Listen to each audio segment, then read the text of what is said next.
Los fariseos y escribas una vez más se acercan a Jesús para querer imponer sus costumbres, que no es la ley de Moisés, porque ellos comenzaban a añadirle cosas y cosas y cosas a la ley sin tener en cuenta la ley. El ayuno es aquello que yo me abstengo para que en mi cuerpo, en mi vida, haya más libertad para encontrarme con Dios. El ayuno me enseña a eso, a que yo le entrego mi cuerpo a Dios y soy más libre para depender de Dios y no estar dependiendo de la comida y no caer en la gula. Entonces ¿qué es lo importante del ayuno? Cumplirlo a rajatabla, porque es que estos lo hacen y los otros lo hacen. Y Jesús comienza a marcar algo diferente. Lo importante no es el ayuno, porque el ayuno se puede hacer sin Dios, ni para Dios.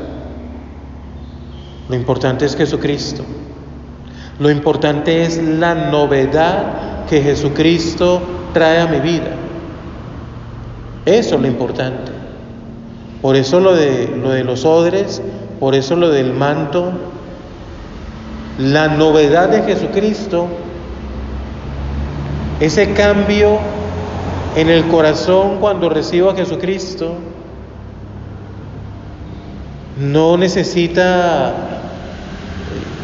que le esté pegando otras cosas que no son importantes. Lo importante es Jesucristo.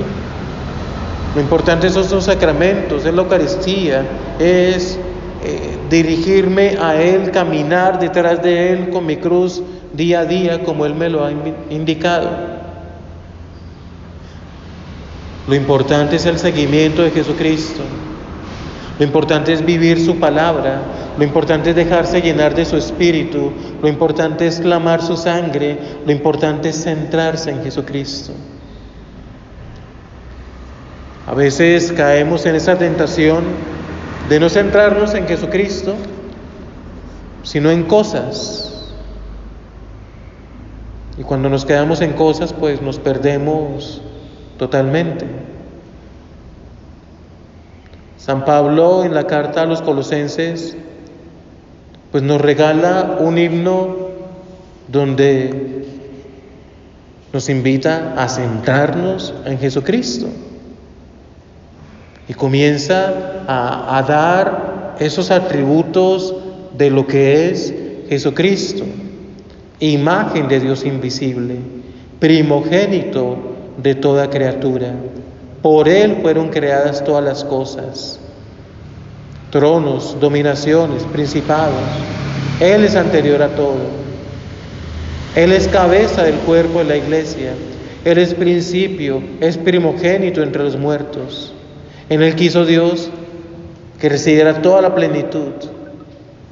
San Pablo, en este capítulo primero, la carta a los Colosenses, nos enseña eso. La centralidad es Jesucristo. La centralidad es su palabra. La centralidad porque Él es Dios. Porque Él es aquel que guía la iglesia, que es la cabeza de la iglesia, que es imagen de Dios invisible. Centrémonos cada día más y más en Jesucristo, que si lo hacemos, vamos a crecer más y más en lo que Él nos da, en su espíritu, en su poder, en su gracia, en su misericordia, en su vida y en su amor. Y en Jesucristo entonces yo voy a entender y voy a vivir a plenitud el ayuno.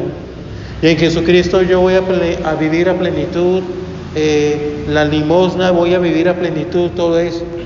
No es que lo otro yo lo tengo que vivir porque sí, y sin Jesucristo. Qué hermoso es ayunar amando a Jesucristo. Qué hermoso es orar centrándome en Jesucristo. Qué hermoso es dedicar la vida totalmente para que Él reine, para glorificarlo a Él. San Gregorio Magno, ese gran papa que hoy celebramos, pues nos enseña todo eso. Y Él en Jesucristo, que la liturgia, que la música, por eso la música se llama gregoriana, tantas cosas para alabar a Dios, para glorificar a Dios, para que el Señor sea lo más grande, lo mejor en todo. Que nuestro corazón se entregue a Él, para que Él se glorifique hoy y siempre. Amén.